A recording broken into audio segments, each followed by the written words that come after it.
The Princes in the Tower. Two boys enter a fortress that is also a symbol, an ancient stone promise that the state can keep you safe or keep you contained. In the summer of 1483, Edward V is a child king in name and a political problem in practice. He and his younger brother, Richard, Duke of York, are housed in the Tower of London for their own security. That phrase is the soft blanket history often pulls over hard events. Contemporary observers noticed when the boys stopped appearing in public. Reports drift in from London, then harden into whispers. They've been moved, they've been hidden, they've been killed. The mystery is not simply what happened, but how a disappearance becomes policy. If the princes died, who gave the order? Richard III, who took the throne, or someone acting to please him? Or did the danger arrive later? Under Henry VII, whose claim benefited from the boys never returning. We know the story grew quickly because it was useful. Chroniclers, diplomats, and later Tudor writers all had angles, some moral, some political, some personal. Centuries later, bones discovered in the tower were treated as a possible answer, then reburied with royal ceremony that made them feel solved without actually proving anything. And so the tower keeps its secret in plain sight. A mystery preserved not by a lack of interest, but by too many interests at once. And speaking of rulers who profit from silence, Edward II, murder or escape. A king is deposed, imprisoned, and officially dies in captivity. That should be the end of the story. But Edward II's end is one of those historical rooms where the air never quite clears. In 1327, after political collapse and personal humiliation, Edward is removed from power. The new regime needs stability, which often means turning yesterday's king into a neat, closed chapter. A dead king is a solved problem. The popular image, Edward murdered with a grotesque device, has a vividness that feels like certainty. Yet that particular detail blooms more strongly in later accounts than in the earliest record. That's important because it suggests storytelling at work. Moral theatre, political warning, sensational confirmation that the old regime truly ended. Then comes the unsettling countercurrent, rumours and documents hinting Edward might have survived, spirited away, living in exile under protection or obscurity. If those hints are true, the death becomes an administrative choice, not a biological fact. A state declaring a person gone because the alternative is too dangerous to manage. Most historians treat the escape stories cautiously, weighing motive, timing, and the tendency of people to see what they need to see. But the uncertainty persists because the record was controlled by those with something to gain. If a government tells you it closed the book, one sensible question remains. Did they close it because the ending was true, or because it was convenient? Meanwhile, in the deep woods of an earlier century, another king falls, also by accident. William Rufus and the arrow in the New Forest picture, a royal hunting party moving through the New Forest in 1100, dappled light, damp leaves, the quiet confidence of men who believe the land itself belongs to their purpose. William II, known as William Rufus, is struck by an arrow and dies. The official framing is straightforward. A hunting accident. And accidents do happen, especially in chaotic moments with weapons, horses, dogs, and adrenaline. But royal accidents are rarely allowed to remain accidents. This death is suspicious not only because it removes a king, but because it clears a path. William's brother Henry moves with remarkable speed, securing the treasury, gathering support, arranging his coronation. Efficiency can look like competence. It can also look like preparedness. Names cling to the mystery, especially Walter Tyrrell, often cast as the accidental shooter who then fled. Some accounts suggest panic, others suggest guilt. Still others suggest the natural behavior of a man who understood how quickly accident could turn into convenient murder once politics arrived. Not the forest itself carries a darker legend. Land seized, villages erased, resentment rooted in the soil. Chroniclers loved the idea of divine judgment, kings punished where they had oppressed. That doesn't prove murder, of course, but it shows why the story never settles. In a world where power rearranges truth, a dead king in the woods becomes a mirror. People see justice, conspiracy, or bad luck depending on what they already believe. And speaking of princes who became problems, one boy's disappearance shadowed an entire reign. Arthur of Brittany, the boy who threatened King John. Arthur of Brittany is not merely a child, he is a claim. In the early 1200s, dynastic politics turns children into symbols and symbols into threats. Arthur, the young nephew of King John, becomes a rallying point for those who dislike John's rule. And he is captured, held, and then, this is the crucial point, he stops appearing in the record the way a living, valuable prisoner should. Rumours spread with the speed of fear. Some say John killed Arthur himself. Some say Arthur died trying to escape.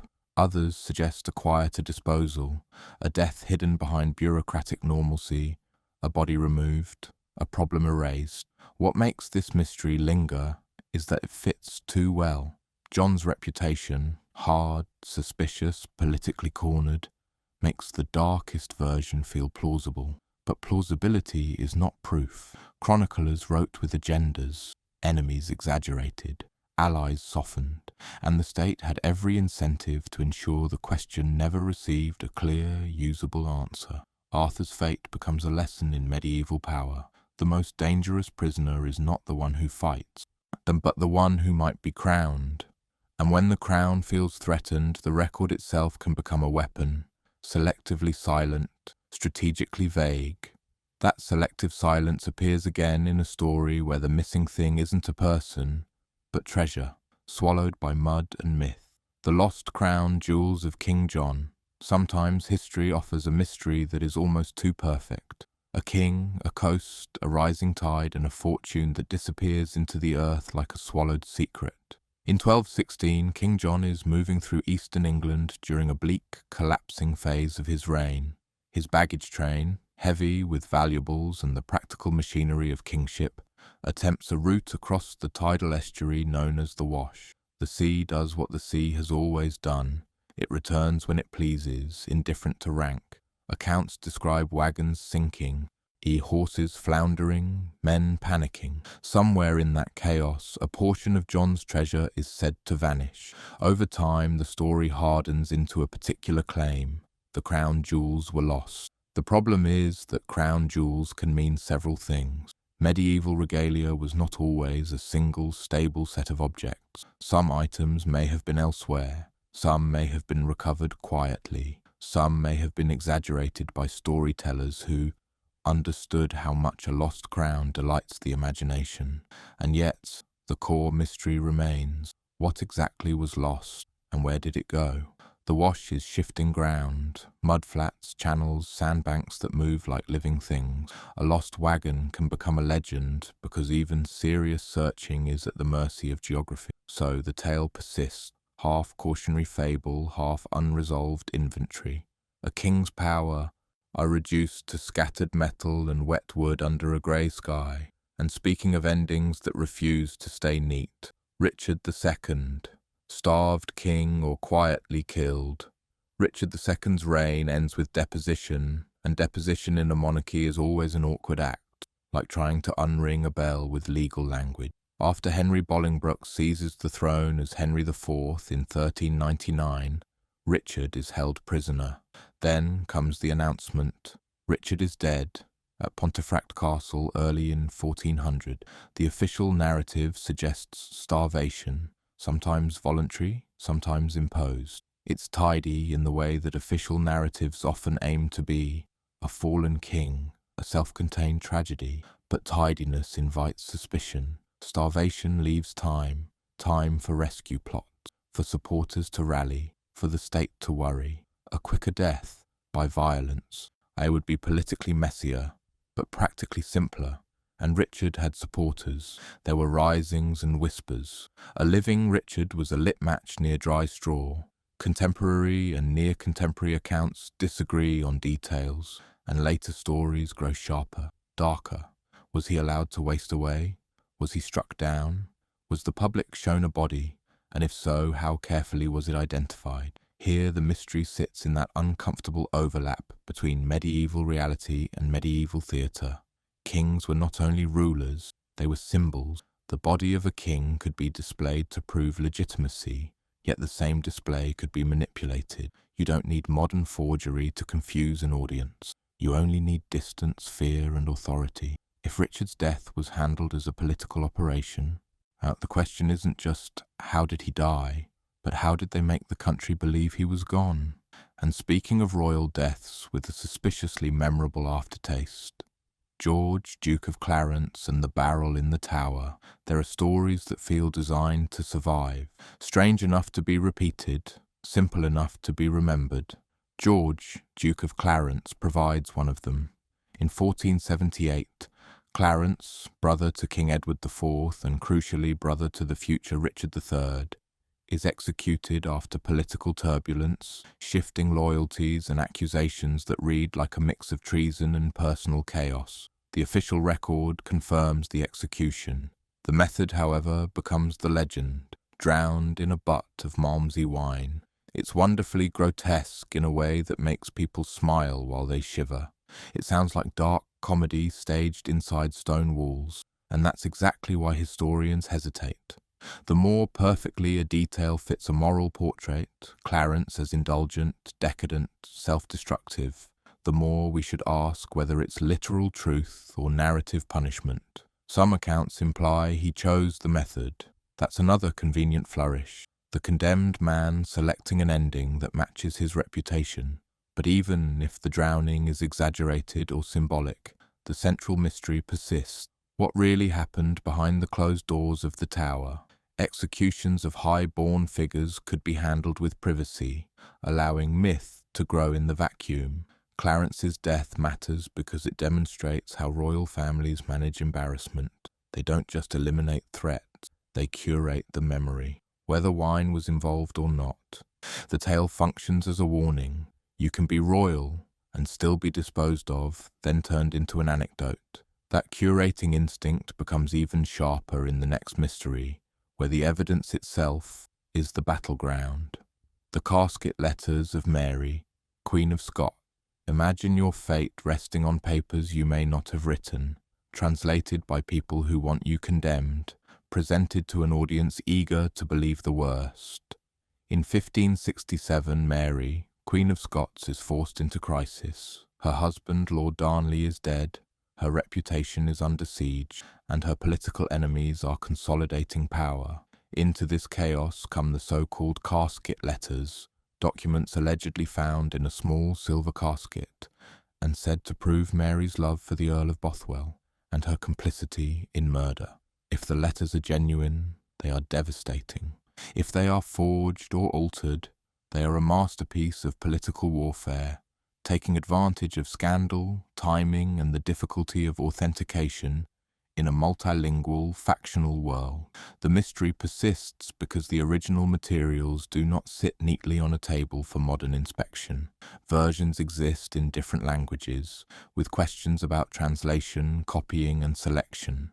Even the chain of custody, who found them, who handled them, who decided which passages mattered, raises eyebrows. In a court fight, evidence is rarely neutral. It arrives with fingerprints. Historians argue across a spectrum. Some see authenticity, others see manipulation, and many suspect a mix. Real material edited to sharpen its bite. What everyone agrees on is the effect. The letters helped make Mary governable as a story. Romantic, reckless, guilty, doomed. Whether she wrote them or not, the casket letters show how a monarchy can be toppled by ink.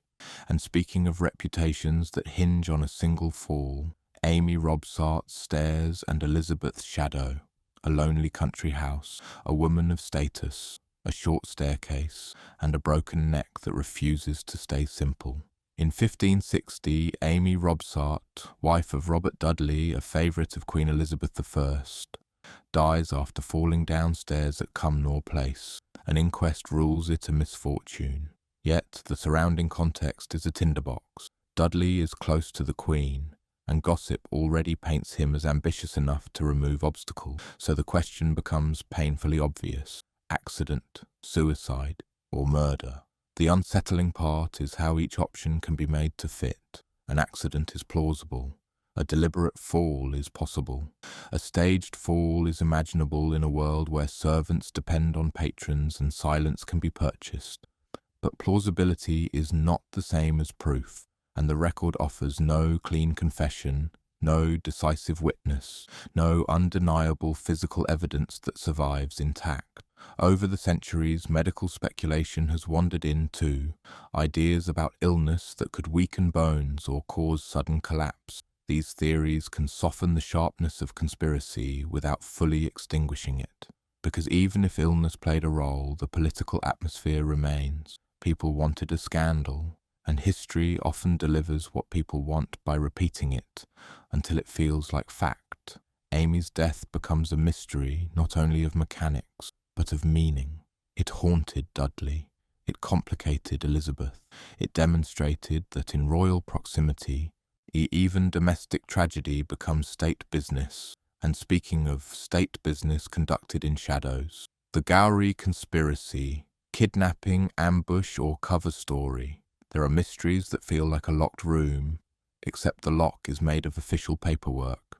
In August 1600, King James VI of Scotland visits Perth and becomes entangled in a bizarre encounter with the Ruthven brothers, especially the Earl of Gowrie. The king's account, offered afterward, suggests an attempted kidnapping or assassination plot, a dangerous ambush narrowly escaped. But almost immediately, doubts appear. The incident is messy, confusing, and reported largely through channels controlled by the Crown. Witnesses are filtered, narratives are disciplined. The Ruthven brothers end up dead, and their family is ruined. In that sense, the story closes fast, almost too fast. So what really happened inside that house? One possibility is straightforward, a genuine conspiracy gone wrong. Another is more unsettling, a confrontation born of private disputes, panic, or misunderstanding, later shaped into a politically useful tale. James had reasons to fear plots. He also had reasons to justify harsh action. The more the state insists on a single clean narrative, the more historians become curious about what complexity was sanded away. The Gowrie mystery endures because it sits at the intersection of personal drama and national security. If James lied, he lied to protect legitimacy. If he told the truth, the very speed of the response still looks like a monarchy doing what monarchies do, eliminating threats before questions can grow teeth. And speaking of questions that grew anyway, even around a young man the nation adored, Henry, Prince of Wales, fever or foul play. Henry, Prince of Wales, is one of those historical figures who becomes a ghost of possibility. Charismatic, politically significant, and widely expected to shape the future. He dies in 1612 at only 18. The official cause points toward illness, fever, infection, the ordinary brutality of a pre-modern world where medicine could comfort more than cure. But the moment a promising heir dies, the mind starts arranging motives like furniture in a dark room. Who benefits? Who feared his influence? Who preferred his younger brother Charles, the future Charles I? Rumours of poisoning circulate as they often do when power is involved and grief demands a villain. Some contemporary voices hint at suspicion, and later retellings amplify it, of framing Henry as too bright, too bold, too inconvenient to be allowed to live. Yet the evidence for murder is thin compared to the evidence for disease. Courts were full of illness, cities were full of contagion. A prince was not immune to microbes simply because he wore velvet. The mystery persists less because poisoning is proven, and more because Henry's death feels like a hinge, one of those moments where history turns, and people can't stop staring at the hinge, as if it must be tampered with. If Henry had lived, the 17th century might have unfolded differently. That might is fertile soil for conspiracy. And speaking of documents that could change a century with a single line, the missing letters that could rewrite the glorious revolution. Imagine a drawer that was opened once, quietly, in candlelight, then closed forever. When historians talk about the glorious revolution of 1688, The outline feels reassuringly crisp. A Catholic king, James II, loses political support. A Protestant alternative, William of Orange, arrives. Parliament reshapes the monarchy. The nation drifts toward constitutional settlement. It's often told as a relatively bloodless correction, at least in England, compared to the civil wars earlier in the century. But the mystery lives in what was written behind the scene. Letters between courtiers, bishops, foreign envoys, and royal family members that could clarify who planned what, who hesitated, who betrayed whom, and whether James truly had a viable path to retain the throne without war. We know letters existed because fragments survive in collections, and because contemporaries refer to correspondence as evidence, leverage, or threat. Yet the archive is uneven, some caches preserved with care, others clearly culled. That's not always malicious. Papers were lost in fires, damp, hurried moves, and the ordinary neglect of generation. But in a revolution, paper is dangerous. A single letter can reveal that a public principle was privately a bargaining chip. The unresolved question is whether key correspondence was destroyed deliberately to protect reputations and stabilize a new regime. If so, the glorious revolution becomes less like a clean transfer and more like a negotiated escape, with compromises that later mythmakers preferred to erase. And speaking of myth-making, few royal mysteries have been mythologized as insistently as the next one. The Man in the Iron Mask, British connection or French fantasy. The Man in the Iron Mask is mostly a French mystery, an anonymous prisoner, an imposed identity, a rumour that the face beneath the mask mattered too much to show. So why does it haunt British royal mystery lists at all? Because political imagination doesn't respect borders, and the 17th century was a web of dynastic anxieties. British writers, readers, and later sensationalists occasionally tried to connect the masked prisoner to British interests. A displaced claimant, a secret diplomat, a royal bastard, a pawn in Anglo-French intrigue. The honest answer is that the British connection is speculative and usually weak, but the reason it persists is revealing. In an age when England, Scotland, and later Britain navigated alliances and rivalries with France, yet the idea of a hidden royal figure imprisoned abroad feels like the mirror image of domestic secrets. What if our missing prince didn't die, but was simply removed and stored? Even when the evidence doesn't support a direct British link, the mystery still matters to British history for sleep, because it shows how royal paranoia becomes international folklore. When crowns compete, silence becomes currency, and a masked man becomes a symbol of the state's ability to erase a person without erasing the consequences. And speaking of erasures, sometimes the mystery isn't a missing person, but a missing marriage, one that would make a dynasty look embarrassingly human. Did George IV secretly marry Maria Fitzherbert? In the late 18th century, the future George IV, then Prince of Wales, was a man of appetites and debts. He fell in love with Maria Fitzherbert, a Catholic widow. That single word, Catholic, turns romance into constitutional crisis. Under the Royal Marriages Act of 1772, a member of the royal family needed the monarch's consent to marry. And under the political climate of the time, a Catholic spouse carried legal and cultural panic. The prince's official life required a respectable, politically acceptable marriage. His private life wanted something else. The long-running mystery. Did he and Maria Fitzherbert marry in secret in 1785?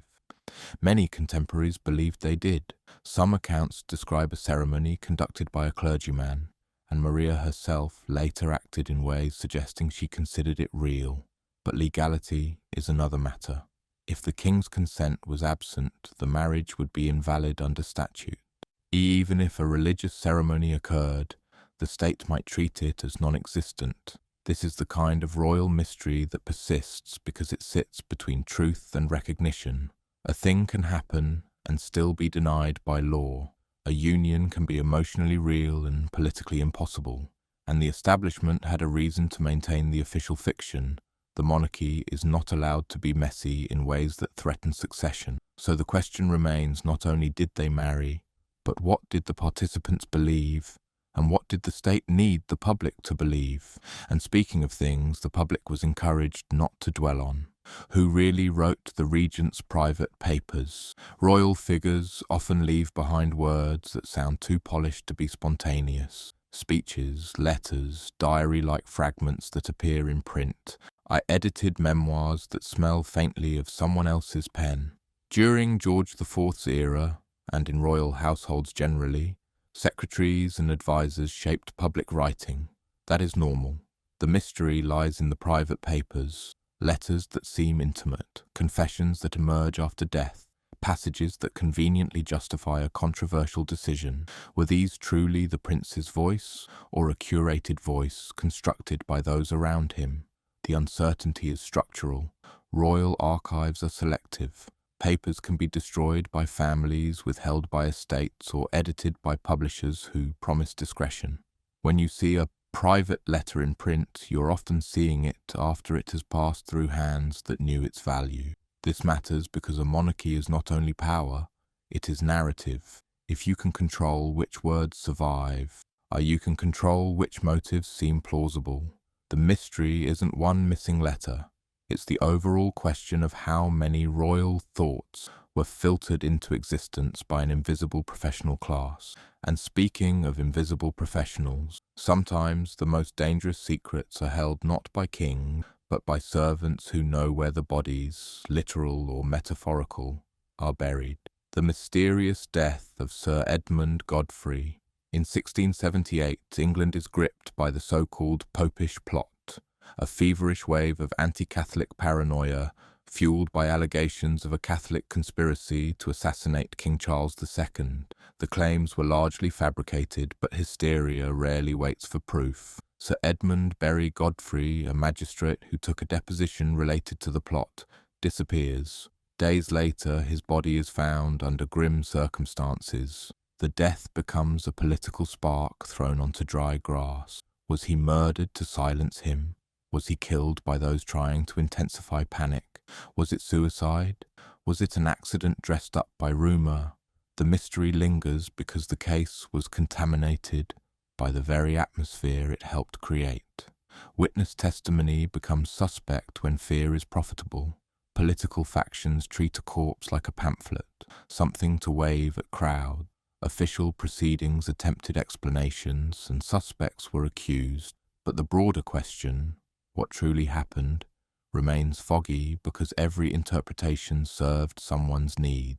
In that sense, Godfrey's death is a royal mystery, not because it happened inside a palace, but because it happened inside the kingdom's nervous system, where the monarchy's survival depended on managing panic. And speaking of managing panic, sometimes the state's favourite strategy is to turn a scandal into a private matter, then lock it away. The secret children of Charles II. Charles II was famous for charm, survival, and an unapologetically crowded romantic life. He had no legitimate heirs who lived to succeed him, but he did have acknowledged and rumoured illegitimate children, a sprawling shadow dynasty that fascinates because it's both public and strangely obscured.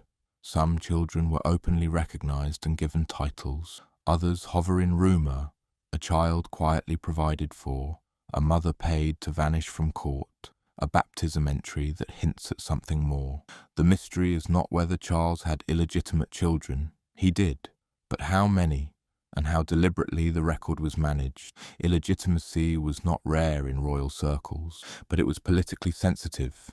Each child represented potential claims, potential leverage, potential embarrassment. Household accounts can reveal payments. Parish records can hint at strange patronage. Letters can allude to arrangements. But much remains uncertain, because not every affair leaves a paper trail, and not every paper trail survives. In the end, the secret children of Charles II demonstrate a broader pattern. Monarchy produces unofficial branches like a tree that keeps growing in the dark. And speaking of branches that might connect to the throne in ways nobody wanted to admit, the old pretender and the question of the warming pan. The birth of James Francis Edward Stuart in 1688 should have secured the Catholic succession of James II. Instead, Oh, it ignited one of the most enduring royal conspiracy theories in British history. The allegation, the baby was not the Queen's child at all, but a substitute smuggled into the royal bedchamber in a warming pan, essentially a household object transformed into an instrument of dynastic fraud. To modern ears, it sounds absurd. To a frightened political culture, it sounded plausible enough to circulate for decades. The Queen had suffered previous miscarriages. Anti-Catholic suspicion was intense. The sudden arrival of a male heir felt like a plot because so many people desperately wanted it to be a plot. What evidence exists? There were witnesses at the birth, many of them, but witnesses can be dismissed if you decide in advance that they're compromised. The story persisted because it solved an emotional problem. It allowed opponents of James II to reject the legitimacy of the heir without openly rejecting monarchy itself. Most historians consider the warming pan story propaganda rather than reality. Yet the mystery remains culturally potent because it shows how quickly royal legitimacy can be undermined by a narrative that fits the audience's fear. It's not a mystery of biology so much as a mystery of belief, how a nation decides what to accept as real. And speaking of contested legitimacy, few figures embody disputed identity quite like the lost heirs of another century. The lost heirs of the House of York. After the Wars of the Roses, England was exhausted and hungry for stability. Stability, however, requires a clean line of succession, something the late 15th century did not naturally provide. In the aftermath of Richard III's fall and Henry VII's rise, pretenders appeared, most famously Lambert Simnel and Perkin Warbeck, claiming to be lost Yorkist princes. Simnel was presented as the Earl of Warwick. Warbeck claimed to be Richard, Duke of York, one of the princes in the Tower. Were they impostors? Almost certainly, in the view of most historians. But the reason the mystery endures is that their claims were not laughed off as impossible at the time. They attracted serious support, including from foreign courts who saw an opportunity to destabilize the Tudor regime. That support suggests a haunting possibility. Either people believed the princes might still be alive, or they didn't care, because the claim was useful regardless of truth. In the fog of post-war England, identity could be assembled like armor. A name, a story, a few convincing details, and the desperation of those who wanted a different king. The unresolved element is psychological and political. How close did these pretenders come to being accepted as real? And what does that tell us about how fragile truth was when it depended on whoever controlled the castle gates and the chroniclers? And speaking of castles and gates, sometimes the mystery is not who entered, but who left, quietly, without ceremony. The disappearance of the Earl of Warwick, Edward Plantagenet, Earl of Warwick, was a Yorkist claimant with a dangerous bloodline. His existence mattered in a way that made his childhood a political sentence. He spent much of his life as a prisoner, a living alternative to the Tudor line. In 1499 he was executed for treason, alongside Perkin Warbeck. Officially, that's the end.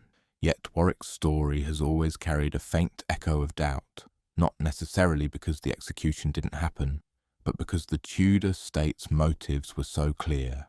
Remove claimant, remove trouble. When politics is that straightforward, people start imagining substitutions, a wrong body, a staged death, a hidden survival. There isn't strong evidence for Warwick escaping his fate, but the mystery persists in popular imagination because it's emotionally difficult to accept. A young man kept in captivity and then killed because of a name he did not choose. The human mind looks for secret doors in grim stories. And that longing for secret doors brings us to a mystery where the door might literally have been a window, because a king fell from one. The death of William III. Horse, molehill, or something else. William III dies in 1702 after a riding accident. His horse stumbles, famously blamed on a molehill, and the king suffers injuries that lead to complications. In the pre-modern world, a fall could be fatal in ways that seem almost unfairly ordinary. But royal deaths are rarely allowed to remain ordinary. Jacobites, supporters of the exiled Stuart line, celebrated the mole as the little gentleman in black velvet, a piece of political humour that turned accident into providence. When your enemies are cheering an animal and a mound of earth, the story takes on an eerie glow. Was it simply misfortune? Probably. Yet questions linger because accidents can be nudged. A spooked horse, a poorly maintained path, an absence of guards at the wrong moment. These are small things that can become decisive, and the evidence to rule out foul play is limited because the incident doesn't produce a neat criminal file. It produces a dead king and a world that moves on. So the molehill remains symbolic, a reminder that the monarchy can be undone not only by armies, but by the ground itself. And speaking of symbols that refuse to settle, the next mystery is about a woman whose words shaped a nation, yet whose private life remains strangely contested. Queen Anne, the private health records and the politics of her body. Queen Anne's reign is often remembered for the Act of Union and the emergence of modern party politics.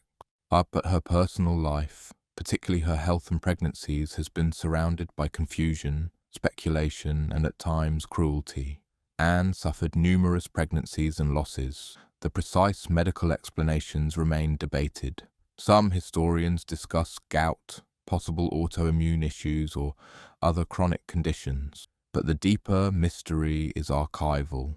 How much do we truly know about the intimate medical details of a queen whose body carried constitutional significance? In Anne's time, a monarch's fertility was public property, yet medical privacy was managed by court physicians whose notes might not survive, or might be sanitized. Even when records exist, they are filtered through contemporary medical language and assumptions that do not translate cleanly into modern diagnosis. Why does this matter as a royal mystery? Because Anne's lack of surviving heirs reshaped succession, leading to the Hanoverian line. Her body was a political landscape, and when that landscape could not produce a successor, history changed course. The question isn't only what illness did she have, but how did politics shape what was recorded and what was politely left unwritten? And speaking of succession reshaped by missing clarity, the true nature of the Hanoverian succession deals. When the Hanoverian line arrives with George I in 1714, it's often explained as a simple legal outcome. Parliament ensured a Protestant succession through the Act of Settlement. Yet behind legal outcomes are negotiations, letters, promises, compromises with political elites who wanted stability more than romance. The mystery is how many informal agreements were made to secure the Hanoverian transition. What was promised to Whig grandees, to Tory sceptics, to foreign allies, and to those who might have preferred a Stuart restoration. Some of this is documented in parliamentary debate and ministerial correspondence, but the full texture, the private bargains, the unrecorded assurances remains partially hidden because political actors rarely document their most delicate trade. This matters because it complicates the idea of a smooth constitutional shift. The monarchy's survival often depends on deals that are never publicly confessed. If you want to understand why certain policies hardened, why patronage flowed, why some rivals were treated gently and others crushed, you start looking for the missing notes in the margins. And speaking of rivals crushed, no set of royal mysteries is complete without Jacobite shadows, especially the most infamous one. Prince Charles Edward Stuart, the missing years and secret contact. Bonnie Prince Charlie burns bright in 1745. Then fades into exile, disappointment, and drink. Yet his post-rebellion life contains gaps, movements across Europe, shifting alliances, constant surveillance, and rumoured secret contacts with Britain. The mystery is not that he tried to regain the throne. He did, repeatedly, but how close he came after Culloden, and what secret negotiations might have occurred between Jacobite agents and British officials. Governments sometimes keep enemies alive when they can be managed, used as bait, or turned into a symbol of defeated hope. There are reports of planned invasions, diplomatic flirtations, and internal Jacobite betrayals. But the record is patchy, partly because espionage thrives on ambiguity, and partly because later Jacobite memory preferred romance over petty compromise. So Charles's missing years remain a haze of rumour. Did he attempt a quiet return? Did he offer terms? Was he ever seriously considered as part of a political bargain? Or was he always a relic, watched and contained? In the end, the mystery reflects the nature of exile, a life lived in other people's houses, under other people's rules, with history happening elsewhere. And speaking of exile, some royal mysteries are not about who lost the throne, but who lost their name. The Countess of Florence, a royal woman hiding in plain sight. Across the 18th and 19th centuries, Europe filled with stories of disguised nobility, women who fled scandal, a political danger, or unwanted marriages. Britain was not immune to these tales, and royal-adjacent figures sometimes became magnets for them. One recurring kind of mystery involves a countess living quietly abroad, supported by discreet funds, visited by careful emissaries, rumoured to be a royal daughter, a secret wife, or a woman who knew too much. The specific identities shift depending on the storyteller. The evidence is often thin: a pension in accounts, a letter that hints at discretion, an embassy report that refuses to be explicit. Why do such mysteries persist? Because they fit the logic of royal crisis management. If a scandal can be removed from Britain and stored in another country, it becomes easier to control. Silence abroad is cheaper than scandal at home. The honest approach is cautious. Many of these tales are likely exaggerations or misidentifications. Yet the broader pattern, the use of money and distance to tidy up inconvenient human realities, is historically well attested. And that pattern makes each mysterious countess story feel possible enough to survive. And speaking of survival, the next mystery is about someone who did survive, but whose death still raises questions. The Duke of Kent, accidental death or something darker? Prince Edward, Duke of Kent, the father of Queen Victoria, dies in 1820. His life had been marked by debt, military postings, and a late, urgent marriage designed to produce an heir. His death comes at a moment when succession was tense and the royal family's future depended on producing legitimate heirs quickly. Officially, he dies of illness, often described in terms that fit pneumonia or complications. Yet, as with many royal deaths, rumour follows: medical neglect, incompetence, or darker speculation tied to money and politics. Most evidence points toward ordinary mortality rather than murder. But the mystery persists for a quieter reason. The Duke's role in Victoria's existence makes his death feel consequential, and consequential deaths attract suspicion like moths to flame. Also, the Georgian and early Victorian royal family lived amid a swirl of scandal and political hostility. When trust is low, even ordinary illness looks like conspiracy. And speaking of Victoria, the next mystery is one of the most famous emotional puzzles in royal history, an entire relationship that seems to rewrite a queen's private life. Queen Victoria and John Brown, friendship, romance, an all-cover story. John Brown, a Scottish servant and attendant, becomes a central figure in Queen Victoria's life after Prince Albert's death. Victoria's grief is profound, prolonged, and politically awkward. A monarch in mourning can seem unstable, and the court grows anxious about the Queen's attachment to a blunt, protective Highlander who does not behave like a polished courtier. Rumours bloom, secret romance, even secret marriage. Victoria's detractors whisper, cartoonists mock, courtiers resent. The Queen herself seems fiercely loyal to Brown, which only fuels curiosity. The mystery is not simply whether Victoria and Brown were lovers, it's whether the evidence was deliberately managed afterward. Victoria's household and her children had strong motives to protect her dignity and the monarchy's image. If compromising letters existed, they might have been destroyed. If diaries contained too much warmth, edits could cool them. There are references to the Mrs. Brown joke, to private terms of affection, to medals and favours that suggest extraordinary closeness. But closeness is not proof of marriage, and historians remain divided, often agreeing that Victoria loved Brown deeply as a companion and protector, while disagreeing on whether that love was romantic. What keeps the mystery alive is the emotional intensity. Grief creates relationships that don't fit rules, and monarchies hate relationships that don't fit rules. And speaking of secrets that the family might have tried to crush, there's another Victorian-era mystery with a harder edge: the question of a hidden heir, the rumoured hidden son of Queen Victoria. A classic royal conspiracy theory claims that Queen Victoria had a secret child, often imagined as a son, conceived early and then quietly removed, raised elsewhere, and hidden to protect the Queen's reputation. This theory tends to attach itself to real figures: servants, minor nobles, men who rise unexpectedly, like ivy searching for stone. It's usually built from coincidences, timing, ambiguous letters, household movements, whispered family lore. Most serious historians dismiss it due to lack of credible evidence and the intense scrutiny surrounding Victoria's youth and marriage. Yet it persists because it scratches at something deeper: the idea that the monarchy's public morality required private containment.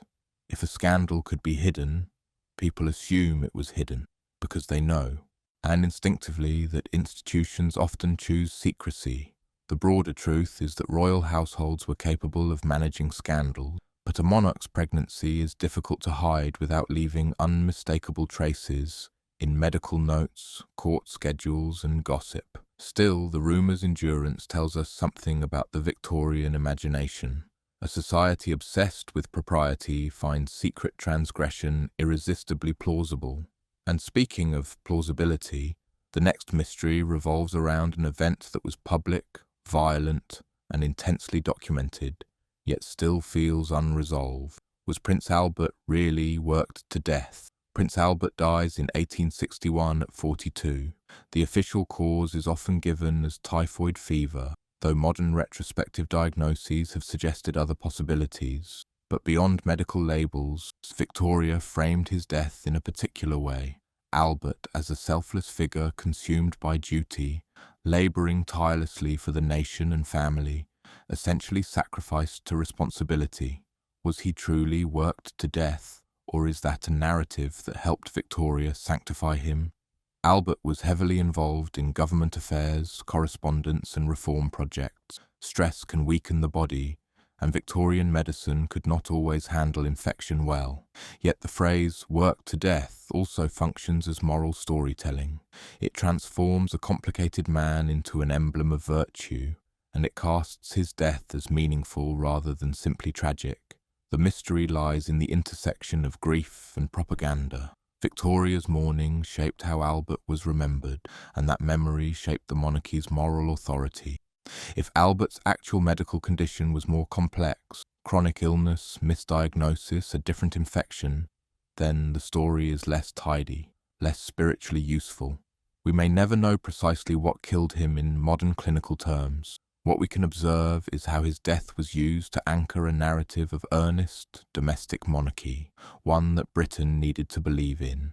And speaking of narratives Britain needed, the next mystery is about a criminal whose identity became a national obsession, threaded inevitably through royal rumour: Jack the Ripper and the Royal Whispers. Jack the Ripper's murders in 1888 were not royal crimes, but the Victorian public imagination dragged the monarchy toward them like a current pulls debris. At the time, distrust of elites and fascination with scandal created fertile ground for theories that the killer was protected, well-connected, even royal. One enduring rumour implicated Prince Albert Victor, Duke of Clarence, Queen Victoria's grandson, suggesting he was involved or being covered for. Most historians reject this claim, noting lack of credible evidence and the tendency of sensational theories to flourish in the absence of closure. But the persistence of the rumour is itself a royal mystery. Why did people want a prince to be part of the story? Because the Ripper case exposed social failure. The East End's poverty and vulnerability were an indictment of the system. Blaming a royal figure offered a twisted form of balance.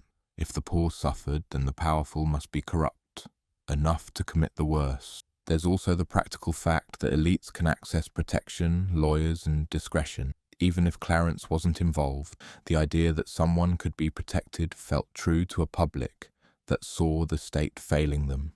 So the mystery isn't, was the prince the Ripper, but how did royal suspicion become a coping mechanism for urban horror? And speaking of coping mechanisms, the 20th century brings mysteries with clearer documents, but still stubborn shadows. The death of Prince Albert Victor. Flu, syphilis, or something else. Prince Albert Victor, known in the family as Eddie, dies in January 1892, only weeks after becoming engaged to Princess Mary of Teck, who would later marry his younger brother and become Queen Mary. Officially, he dies during an influenza outbreak, often described in the language of the era as pneumonia following flu. That alone can be tragically plausible. The late 19th century was not kind to lungs, and viral illness could tilt into fatal complications fast. But the moment a senior royal dies young, the story stops being medical and becomes imaginative. Rumours accumulated that he was weak, that he was secretly ill for longer, that something socially unmentionable, particularly syphilis, was involved, and that the palace preferred an influenza narrative because it was clean and respectable. The difficulty is that retrospective diagnosis is a slippery game. Symptoms overlap, records can be vague, and royal privacy, even then, meant that the most detailed notes were kept within a small circle. You can find contemporary commentary that's sympathetic, and you can find gossip that's cruel, neither automatically reliable. So the mystery holds its shape. Not, was he murdered, but what did the public get told and what did the household know? And speaking of households protecting reputations, the next scandal wasn't about death at all. It was about sex, class, and the fear of blackmail. The Cleveland Street scandal. Who was really protected? In 1889, investigators uncovered a male brothel operating out of 19 Cleveland Street in London, with telegraph boys among those involved, young, poor, and easy to pressure. The scandal was explosive because it collided with Victorian morality, class hypocrisy, and laws that punished certain private acts as crimes. The case turned radioactive when names of high-status clients were rumoured. Among the whispers were figures linked to aristocracy and, most dangerously, royal proximity. The question that never quite dies is simple. Who was protected, and how far up did protection go? There were prosecutions, but also suspicious escapes. One major suspect left the country. Papers were handled carefully. The press was managed. And whenever a scandal threatens the image of the ruling class, the machinery of discretion tends to switch on.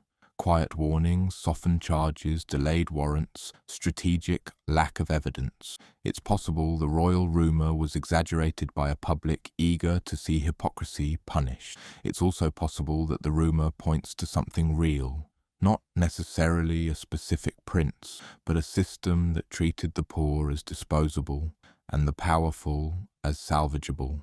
And speaking of salvage, the British monarchy once faced a decision about saving another royal family entirely, then lived with the consequences. The Romanov rescue that never happened.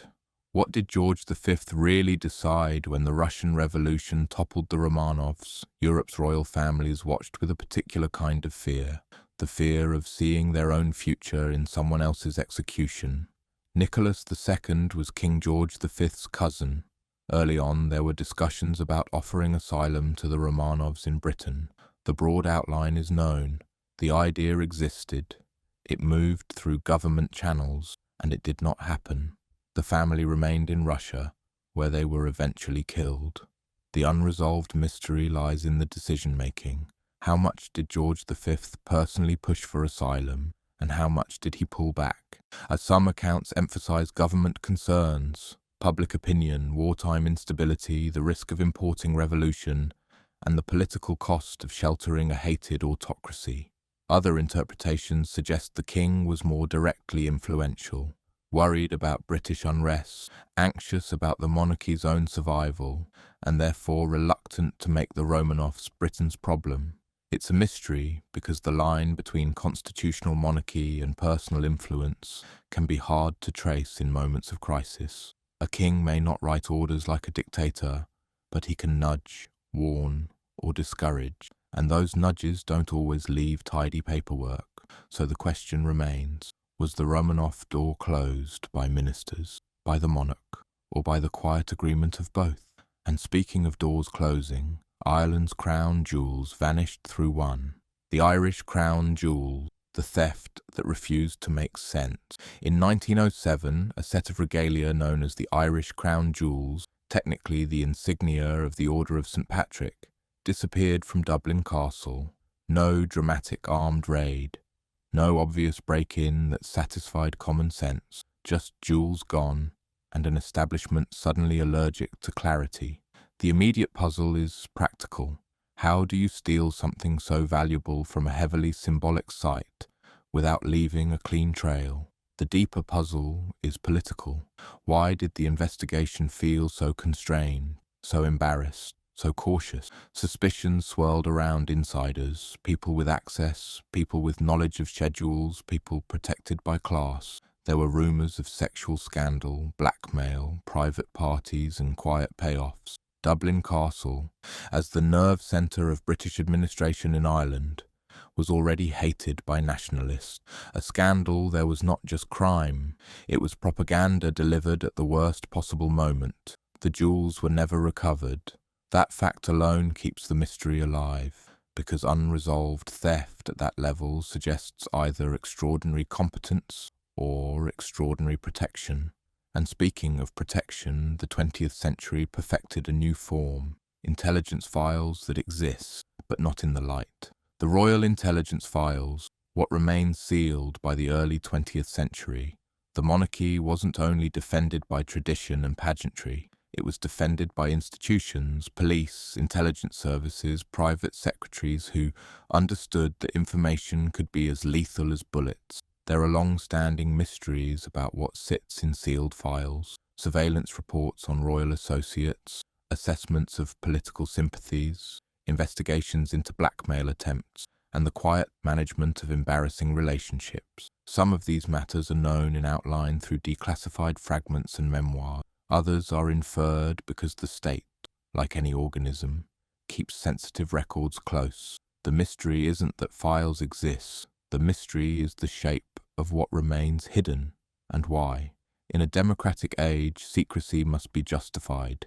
In a monarchy, secrecy can be framed as protection of national stability. Those two impulses can conflict, especially when the secret involves political bias or personal behavior that would alter public trust. So the question becomes, are sealed files sealed to protect individuals, or to protect institutions, or to protect a narrative? And speaking of narratives protected at almost any cost, the next one centers on a king who walked away, and the documents that might show how close he came to returning. Edward VIII, the abdication papers, we still don't fully see. Edward VIII abdicates in 1936 to marry Wallis Simpson, and the public story is famously romantic, even if it's also deeply political. But abdications are never only about love. They are about pressure, power, and the quiet calculus of what the state can tolerate. Behind the broadcasts and headlines were negotiations between Edward and the government, between Britain and the Dominions, between palace officials and ministers. There were drafts, letters, private warnings, and carefully staged choices, some preserved, some summarized, some withheld or released in curated form. The mystery lies in the corners. What private arguments were made to Edward? How strongly did key figures threaten consequences? Did Edward propose alternatives that were dismissed? And perhaps, most intriguingly, after abdication, did anyone seriously consider a reversal if the political wind shifted? We know Edward never stopped believing in his own importance. We also know the establishment never stopped worrying about him. That combination produces a paper trail that, even when partly available, still feels incomplete. And speaking of incomplete records, nothing in royal mystery culture attracts more obsessive filing than the next topic, because it sits at the intersection of monarchy and fascism. The Duke of Windsor and the Nazi question, how far did it really go after abdication? Edward becomes Duke of Windsor, and the world slides toward war. His interactions with Nazi Germany, especially his 1937 visit and the broader question of his political sympathies, have been debated for decades, often with more heat than precision. Some evidence indicates that Nazi officials saw him as potentially useful. There were German diplomatic discussions about exploiting him. There were concerns in Britain about his judgment, his resentment, and his willingness to speak too freely. During the war, he was moved into a role meant, in part, to keep him distant from Europe's strategic heart. The unresolved mystery is not whether Nazis wanted to use him. They often wanted to use anyone with symbolic value. The question is whether Edward's own actions crossed from naive vanity into something more serious, active cooperation, or willingness to be restored under enemy influence. Here, the responsible approach is careful. The record is complex, and political propaganda exists on all sides. But the discomfort remains real. The monarchy survived a global conflict that was also an ideological war, and a former king sat uncomfortably close to the enemy's fantasies. And speaking of fantasies that governments fear, Britain's wartime secrecy created its own rumours, especially around sudden death. Princess Marina and the whispers of wartime loss. Princess Marina, Duchess of Kent, was a glamorous figure in the royal family, and wartime Britain treated royal health and tragedy as national property, something to be shared but also managed. When royal-adjacent figures died suddenly in that era, rumour often rushed in, about accidents that were too neat, and about wartime operations, about hush-hush circumstances disguised as ordinary illness. In Marina's case, she lived until 1968, but the mystery culture that formed around royal tragedies in wartime frequently pulled her into wider networks of speculation, especially because her husband, the Duke of Kent, died in a 1942 plane crash that generated its own shadow. The Duke of Kent's death, officially an air crash in Scotland while on active service, became a magnet for conspiracy theories, secret missions, sensitive cargo, hidden passengers, political embarrassment. Most of these claims are poorly supported, but they persist because wartime secrecy is real, and real secrecy makes imagined secrecy feel plausible. The mystery here is less what happened than what can be proven, because military files, operational details, key and the culture of silence around security create gaps that rumours happily occupy. And speaking of gaps, the next modern mystery is a gap people feel in their bones, a princess's death that refuses to settle into a single shared understanding. Princess Diana. Accident, negligence, or something else. Diana's death in Paris in 1997 is one of the most examined events in modern royal history. Investigations concluded it was a tragic car crash shaped by high speed, a pursued vehicle, and catastrophic consequences, including the absence or misuse of seatbelts. Those conclusions have been widely reported and remain the official finding. And yet, public doubt persists. Some people suspect a deliberate plot. Others suspect institutional negligence. Less murder than a system that created dangerous conditions and then washed its hands when the bill came due. In this case, mystery often means emotional refusal. The human mind rejecting randomness because randomness feels insulting when the loss is that large. What can responsibly be said is this: intense media pressure was real. Security decisions were consequential. The culture surrounding Diana, fame, pursuit, paranoia, and profit created risk at every moment. When tragedy came, it felt like a final act that too many people had rehearsed without admitting it. The unresolved element isn't a hidden assassin in the dark. It's the lingering question of accountability in a world where many small legal choices combine into one irreversible outcome. And speaking of accountability, the monarchy also has mysteries built not around deaths, but around disappearances that feel almost archaic, like a medieval tale transplanted into the 20th century. The disappearance of Lord Lucan, a royal adjacent vanishing.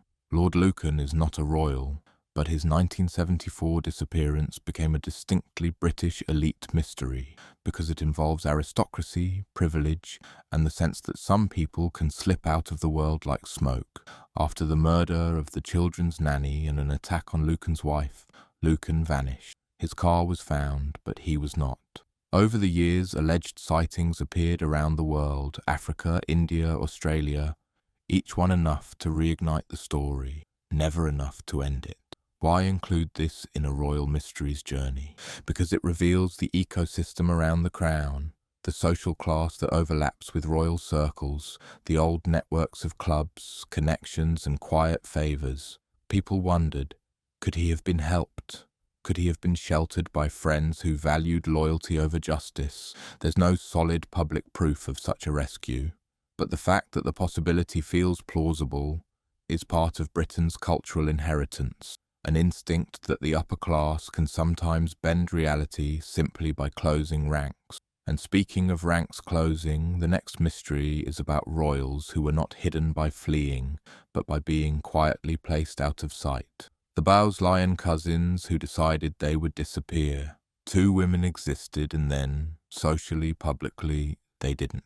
Now Nerissa and Catherine Bowes-Lyon were cousins of Queen Elizabeth II through the Queen Mother's family. They lived with significant learning disabilities, and for decades they were placed in institutions, largely removed from public view. The broader fact, aristocratic families hiding disabled relatives, was not unique to royals. It was a grim social pattern. Disability treated as a stain to be covered, not a reality to be supported openly. The mystery here isn't whether they existed. It's how the decision was made, by whom and how the story was managed so effectively that public awareness arrived only much later, through journalism and public shock. Records exist, births, institutional placements, deaths, but the deeper questions remain. Who in the family knew what, and when? How did the palace's broader culture of image control intersect with private family shame? And how many similar cases never surfaced because the people involved had no public profile to attract scrutiny? This is one of those mysteries that is morally uncomfortable because the answer is not thrilling. It's ordinary cruelty, quiet, administrative, socially approved at the time. The women were not missing because of a single villain. They were hidden because an entire class system agreed that silence was more dignified than truth. And speaking of silence as dignity, the next mystery is a classic royal question, a marriage that may have been more complicated than the official file suggests. Did the Queen Mother have a secret affair? Rumours of royal affairs are as old as monarchy, but the Queen Mother's public image was carefully cultivated. Resilient, charming, a national grandmother figure who represented continuity through war and loss. That kind of image invites speculation, especially when it becomes almost too perfect. Over the decades, gossip occasionally suggested she had relationships or attachments beyond what was publicly acknowledged. The evidence for any specific affair is usually thin, often built from social proximity, affectionate letters that are not explicitly romantic, and the human tendency to assume that public virtue must hide private mess. So why treat it as a mystery at all? Because it points to a larger question. How much of royal emotional life is filtered away from the archive? Royal households have long destroyed sensitive correspondence. Private secretaries have long tidied papers. Families have long negotiated what becomes public history and what remains family property. That means we can't always distinguish between nothing happened and something happened but was managed. In most cases, the responsible conclusion is that rumour is not evidence. Still, the mystery persists because people sense the machinery of secrecy and assume it must be concealing something interesting. Sometimes it is concealing something interesting. Sometimes it's concealing something boring. Monarchy doesn't tell you which. And speaking of secrecy that is very much documented, the next mystery is less romantic and more political, because it involves courtiers, influence, and who truly steered decisions at the top. The court camarilla, who really influenced George VI. George VI's reign is often framed through the drama of abdication, war, and duty. He's remembered as conscientious, burdened, quietly brave. But behind every monarch stands a network. Private secretaries, advisors, ministers, family members, some formal, some informal.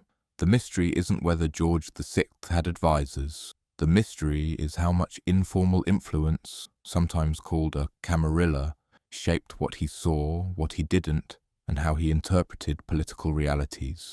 In constitutional monarchy, the king's role is limited but not absent. Access matters. Briefings matter.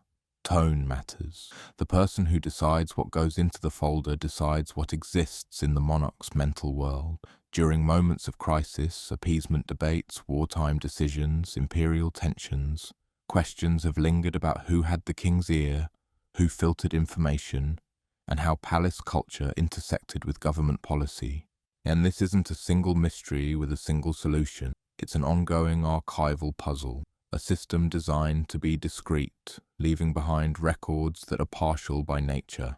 And speaking of partial records, the next royal mystery is literally about missing records, because the people involved had strong motives to shred them. The unseen papers of royal scandals, what was destroyed. Royal scandal management has a basic rhythm: deny, deflect, contain, and, if necessary, erase the paper trail. We know this happens because we occasionally catch it in action. Diaries are edited. Letters are lost. Collections are sealed. Biographers hint at documents they were not allowed to quote. Families negotiate with archives about what can be released and when. Sometimes material is destroyed simply to avoid pain or protect privacy. Sometimes it's destroyed to prevent accountability. The mystery is not tied to one scandal. It's the meta-mystery. How many royal stories cannot be fully told because the evidence was curated out of existence? This is particularly relevant in the 20th century, when the monarchy faced mass media. In the medieval world, rumour travelled by word. In the modern world, rumour travels by print, broadcast, and now digital replay. That raises the stake. It also raises the incentive to control documentation. So when you encounter a royal mystery that seems to lack evidence, it's worth remembering that absence can be accidental, or it can be the final quiet stage of management. And speaking of management, a few modern mysteries involve more active management than the next. The secret conversations between the palace and government when the monarchy was under pressure. The palace and the prime minister. What was said in private. By convention, the monarch meets the prime minister regularly, in confidence. Those meetings are private by design, and their privacy is often defended as necessary for constitutional stability. The monarch can advise, warn, and encourage without becoming a public political actor. But privacy creates mystery. Over decades, especially during moments of national crisis, people have wondered what was truly said behind closed doors. Did the monarch push back against certain policies, offer caution, express private frustration, encourage a particular course? For some reigns, memoirs of politicians provide hints, but memoirs have their own motives: self-justification, narrative shaping, selective memory. The palace itself rarely confirms details. The result is an enduring structural mystery, the extent of royal influence in a system that publicly insists the monarch has none. The truth is probably subtle. Influence may appear not as direct instruction, but as tone, as emphasis, as a question that lingers in a minister's mind. And speaking of questions that linger, the next mystery involves an act so dramatic it seems almost fictional. A king's sudden illness that changed the nation's relationship with monarchy overnight. George III. The true cause of his illness. George III's periods of severe illness, including episodes that affected his behaviour and speech, reshaped the monarchy and led toward the Regency era. For centuries, speculation about the cause has ranged from mental illness diagnoses to physical conditions with psychiatric symptoms. One well-known modern theory proposed porphyria, a metabolic disorder, as an explanation. Other scholars have debated this, suggesting alternative diagnoses or criticizing how retrospective medical claims were built from incomplete evidence. The truth is that diagnosing someone across centuries is inherently uncertain, especially when the primary sources are filtered through contemporary medical understanding and political agenda. The mystery persists because George III's illness was not only personal, it was constitutional. The question of whether the king was fit to rule triggered political conflict and forced the state to confront the limits of monarchy. So the unresolved element isn't simply medical, it's also documentary. Which symptoms were recorded accurately, which were exaggerated by political enemies, which were softened by loyalists, and how much was hidden to preserve authority. In that sense, George III's illness is the prototype of modern royal mystery. Private human fragility colliding with the state's need for an unbreakable symbol. And speaking of fragile symbols, the next mystery is about one of the greatest symbolic objects of all, an ancient stone that vanished and returned under suspicious circumstances. The stone of Scone. How did it really travel?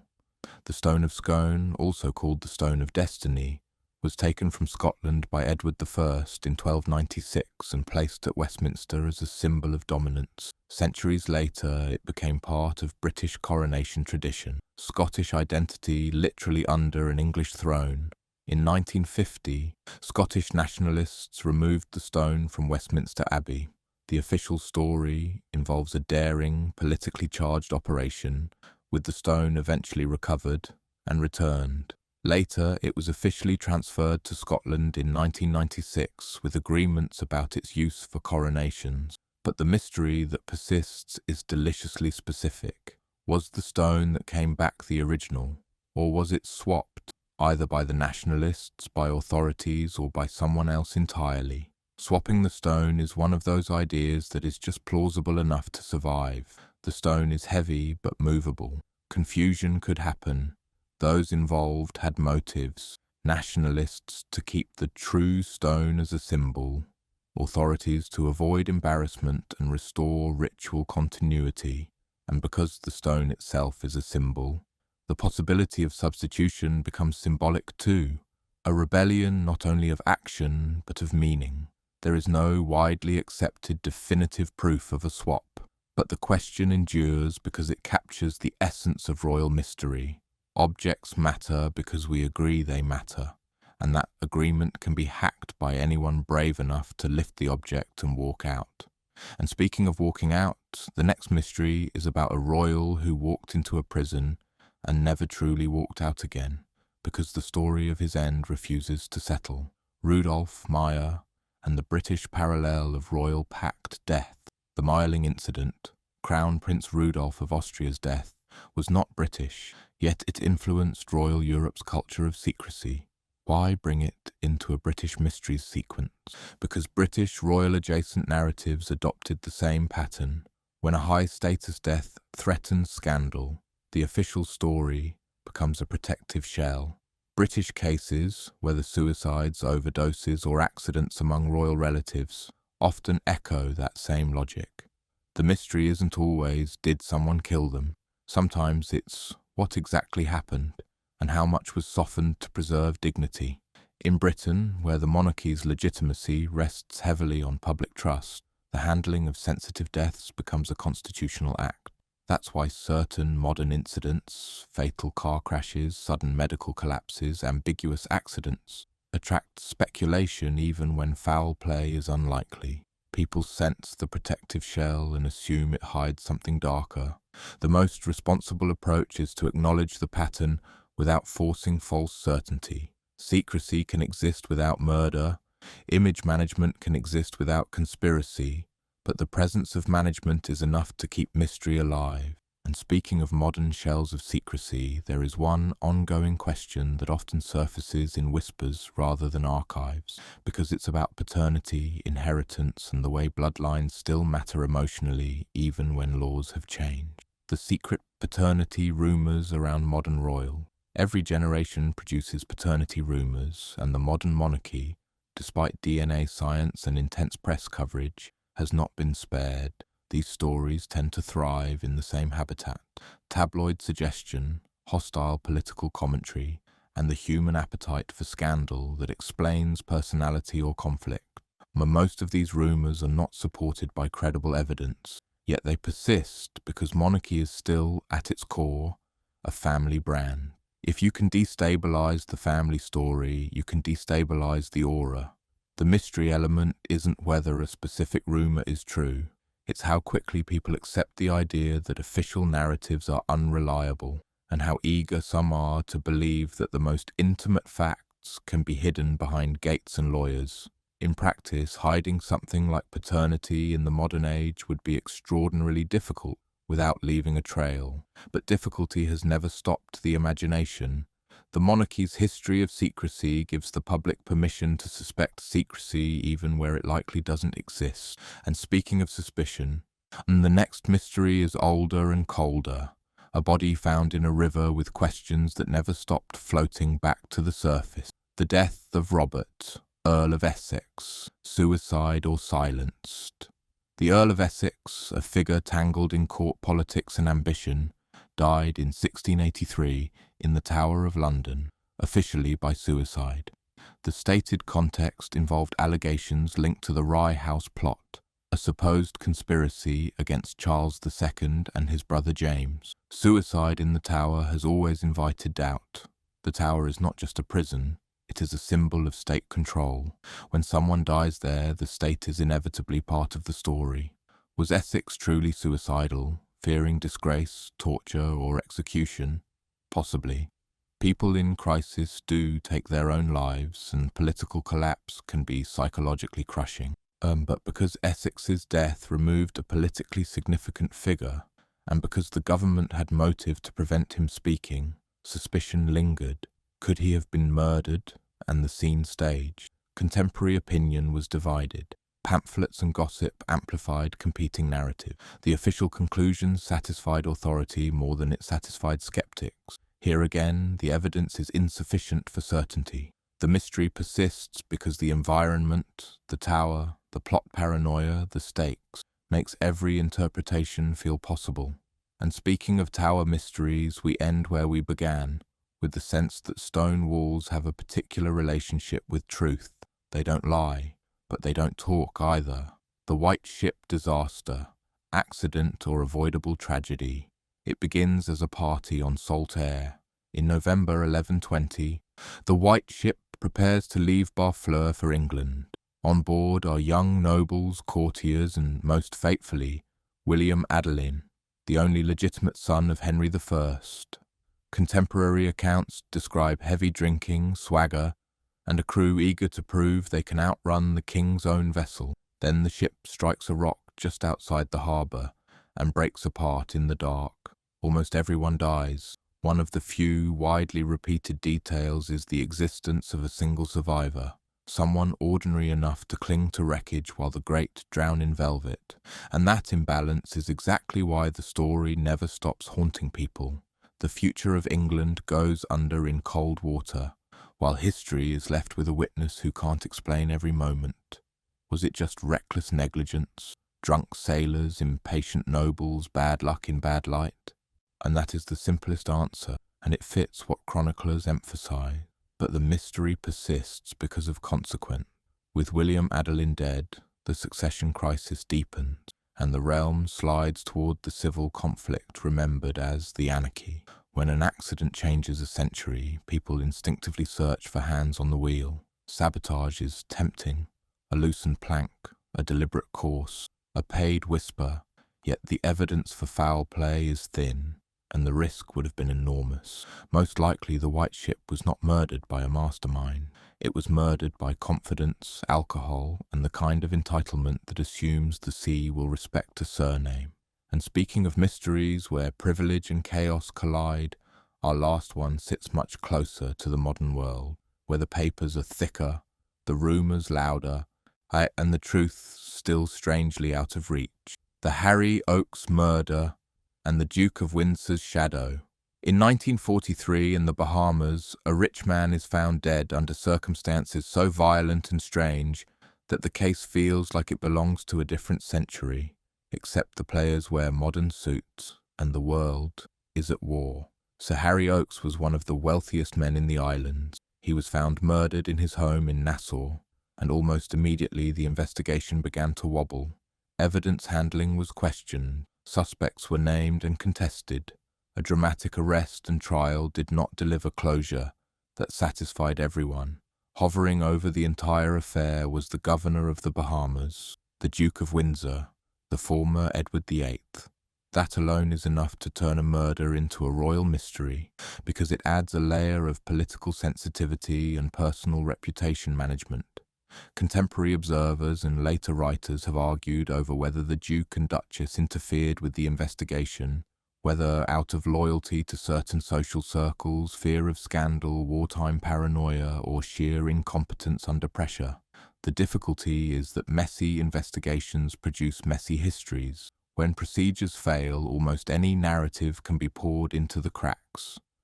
Some accounts suggest the local power structure wanted a quick, tidy resolution. Others suggest rivalries among officials, outsiders brought in at the wrong moment, and a swirl of gossip that made calm fact-finding nearly impossible. So the mystery remains stubborn. Who killed Oakes, and did royal authority help hide the answer, deliberately or simply by turning the case into a social emergency rather than a forensic one? In the end, this modern story echoes the oldest pattern in monarchy, and when the truth threatens the powerful, confusion becomes a kind of shelter. And that's the strange comfort of royal mysteries, isn't it? We start with crowns and cathedrals, with towers and treaties, expecting history to behave like a courtroom. Evidence in neat piles, verdict delivered in a clean voice. Instead, we find something more human and more unsettling. Missing letters, private meetings, bodies that become symbols, and official stories that feel less like truth and more like a decision. Some of these mysteries probably have ordinary answers: a fall from a horse, a fever that turned cruel, a drunk crew steering too fast into black water, the kind of randomness that doesn't care about bloodlines. But other mysteries cling because they were born in systems designed to blur responsibility. A court that rewards silence, a government that calls secrecy stability, a family that confuses image with survival. Notice how often the unanswered question isn't what happened, but who controlled the record, who held the diary, who burned the letter, who decided what the public was allowed to know. In royal history, power doesn't only change events, it changes what counts as evidence afterward. So if you're listening to this to drift off, let the mysteries be gentle tonight. Not frantic puzzles to solve, but quiet reminders that the past is not a straight road. It's a landscape of candlelit rooms, locked drawers, and stories told by people who wanted something. Sometimes they wanted justice, sometimes they wanted safety, sometimes they wanted to win, and the crown always wanted to endure. If you enjoyed this slower walk through the unanswered corners of British royal history, leave a like, subscribe, and let me know what mystery you'd want to fall asleep to next. For now, keep the lights low, let the questions fade into the background, and remember, even when history can't explain everything, it can still show you exactly how people tried to hide.